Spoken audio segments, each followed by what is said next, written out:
Welcome to English class with Binoy sir. আমরা আজকে শিখব কনজাংশন। আজকের এই ভিডিওতে আলোচনা করব কনজাংশন ও তার বিভাগ।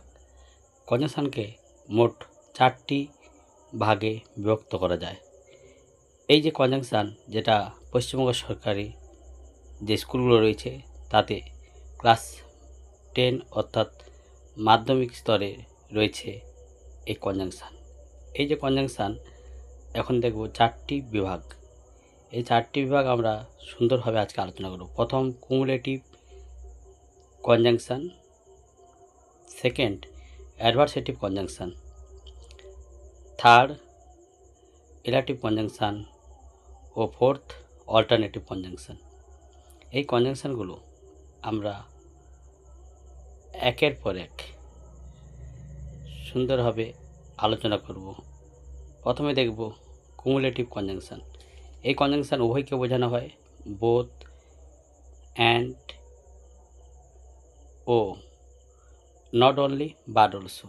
যখন আমরা বাক্যে ব্যবহার করি এভাবে ব্যবহার করি, both Ram and his brother are very good student. আবার I have a pen and I have a pencil, এভাবে আমরা ব্যবহার করতে পারি। অনেক ক্ষেত্রে আমরা দেখি নট অনলি বাট অলসো, এই নট অনলি বাট অলসো ব্যবহার করেও আমরা সুন্দরভাবে কনজাংশন করতে পারি। উদাহরণ এখন দেখি উদাহরণ। Both Ram and Rahim are students. এখানে বোথ শব্দটি ব্যবহৃত হয়েছে। আবার Ram has a pen and Ram has a pencil. এই বাক্যের মধ্যে অ্যান্ড শব্দটি বোঝানো হয়েছে। এই দুটো সেন্টেন্সে দেখব কুমুলেটিভ কনজাংশন। এই বোথ এবং অ্যান্ড, এই দুয়ের মিশ্রণে যে বাক্যগুলো তৈরি হয়েছে, এই বাক্যে কিন্তু যে কনজাংশন ব্যবহার হয়েছে, এই যে অ্যান্ড কিংবা বোথ, এগুলো কিন্তু কুমুলেটিভ কনজাংশন। এবার আমরা দেখব অ্যাডভার্সেটিভ কনজাংশন। এই কনজাংশন অ্যাড বা বাট, যে ক্ষেত্রে বিপরীত ধর্মী বোঝায় বা কন্ট্রাস্ট আইডিয়া উভয়ের মধ্যে বোঝায়, তখন আমরা এই অ্যাডভার্সেটিভ কনজাংশন হিসাবে বাট বা ইয়েট ব্যবহার করি। As an example, Ram is poor but he is honest. কিংবা yet the boy does not read every day, he gets good marks in exam। এই দুটো বাক্যের মধ্যে অ্যাডভার্সেটিভ কনজাংশন হিসেবে অ্যাড ও বাটের ব্যবহার দেখানো হলো। এবার আমরা পরবর্তী যে কনজাংশন নিয়ে আলোচনা করব তা হলো রিলেটিভ কনজাংশন। এক্ষেত্রে রিলেটিভ মানে ফলস্বরূপ। অ্যাডভার্সেটিভ যেমন বোঝানো হলো, সেক্ষেত্রে বিপরীতধর্মী ভিন্ন যে রূপ বা বিপরীতধর্মী আইডিয়া যেটা প্রেজেন্ট করে। বাট রিলেটিভ কনজাংশনের ক্ষেত্রে আমরা ফলস্বরূপ হিসাবে দেয়ারফর ও সো, এই কনজাংশনগুলো ব্যবহার করতে পারি। এই রিলেটিভ কনজাংশন হিসাবে দেয়ারফর বা সো এগুলো ব্যবহার করা যায়। যেমন the man is very ill so he can not join to the office. এক্ষেত্রে রিলেটিভ কনজাংশনের ব্যবহার হয়েছে। আরেকটি উদাহরণ, Ram is poor but he is honest. এই বাক্যতে আমরা যে পদটি ব্যবহার করেছি বাট, এই বাট আসলে কনজাংশন হিসেবে ব্যবহৃত হয়েছে। অ্যাডভার্সেটিভে যেমন বিপরীতধর্মী রূপ রয়েছে, আবার রিলেটিভে ফলস্বরূপ ব্যাপার রয়েছে। এইভাবে কনজাংশনগুলো সুন্দরভাবে বুঝতে হবে। সো অর্থাৎ সুতরাং, দেয়ারফর অতএব। দেয়ারফর শব্দটি অতএব দ্বারা বোঝানো হয়। I came late, therefore I was so sorry. এক্ষেত্রে দেয়ারফরটি কনজাংশন হিসেবে ব্যবহার করা হলো। সুন্দরভাবে আমাদের উদাহরণ দ্বারা একের পর এক বাক্য মনে রাখতে হবে।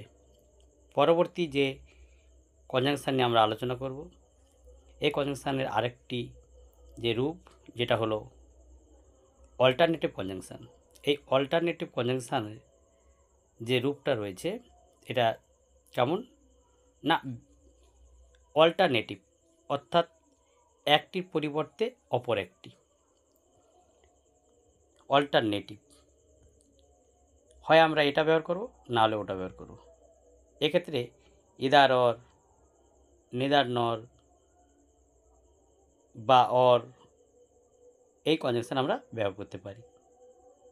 যেমন either Ram or his brother is playing football in the field. এই যে সেন্টেন্সটা বললাম, এই সেন্টেন্সে ইদার অর এটা অল্টারনেটিভ কনজাংশন হিসেবে ব্যবহার করা হলো। অপর একটি উদাহরণ যেটা বলবো, নেদার নর। এই কনজাংশনের ক্ষেত্রে দুটি না বোঝাবে। যেমন neither Ram nor his friend is present today. আবার একটা উদাহরণ বোঝাই, I have neither pen nor pencil. এই দুটো ক্ষেত্রে যে কনজাংশন ব্যবহার করা হলো তা actually alternative conjunction. Do or die, এটা একটা স্পিচ। অ্যাকচুয়ালি করব অথবা মরব, হয় করতে হবে, না হলে আমাদের মরতে হবে। এই বাক্যে অর শব্দটি আমাদের ব্যবহার হয়েছে। এই শব্দটি আসলে এক ধরনের conjunction. Do or die, or শব্দটি মাঝখানে বসে দুটি শব্দের মধ্যে কানেক্ট হিসেবে ব্যবহৃত হয়েছে। এবার আমরা বিভিন্ন বাক্যে বিভিন্ন রকম কনজাংশন রূপ দেখি। আসলে এই রূপগুলো দেখে আমাদের সেটা আইডেন্টিফাই করতে হবে কী ধরনের রূপ রয়েছে।